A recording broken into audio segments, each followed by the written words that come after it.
In this video, I will show you how to set up Cloudflare email step by step.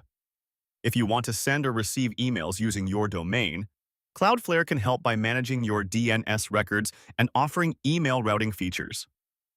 First, log into your Cloudflare dashboard and select your domain. Go to the email section and enable email routing.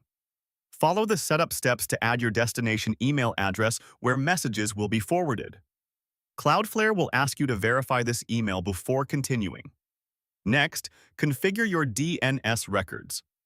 Make sure you have the correct MX records added so your domain can receive emails. Cloudflare will usually add these automatically when you enable email routing, but you should double-check.